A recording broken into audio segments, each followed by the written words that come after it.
A good blind is often the difference in a successful hunt or photography experience. Nowhere is this more crucial than filming pheasants, one of Kansas' most wary animals. I recently set up a blind on a public wildlife area in grassy habitat. I hope to fool these beautiful spring birds in their natural setting. Location was important. I chose an open slough surrounded by heavy switchgrass cover. This provided a clean filming view when birds came to feed. Due to a pheasant's keen eyesight and suspicious nature, I had to be totally hidden.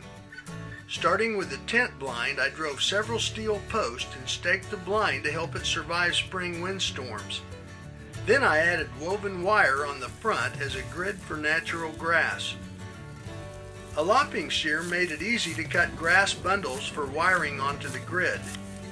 Natural grass helped the blind to blend into its surroundings. Tumbleweeds and other natural materials were also wired into place. When finished, the blind was large enough to sit in comfortably for hours. It was almost perfectly camouflaged, especially when viewed from a distance. A pheasant's eye view of the blind showed that it would scarcely be noticed. To attract birds, I baited the area with waste wheat and milo. Then I set up a trail camera to record pheasant activity and help determine the best times to wait. As expected, late afternoon proved best. After 3 days, I was ready to try my luck. Placing my video camera on a heavy tripod, I arranged the grass around the shooting port to allow an open view. I made sure the tripod was leveled and everything was ready. Then I closed up the blind and settled in to wait.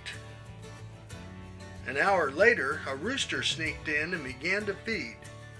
Everything worked just right. The grain, hidden over the slightest rise, was out of view. The pheasant appeared to feed on natural seeds as it shone in the late afternoon sun. The nearly 2 hours I spent completing my grassy blind would yield many days of excellent filming and observation on these handsome Kansas game birds. You can do the same thing and experience the Kansas outdoors in an exciting new way. Visit our public lands and try it.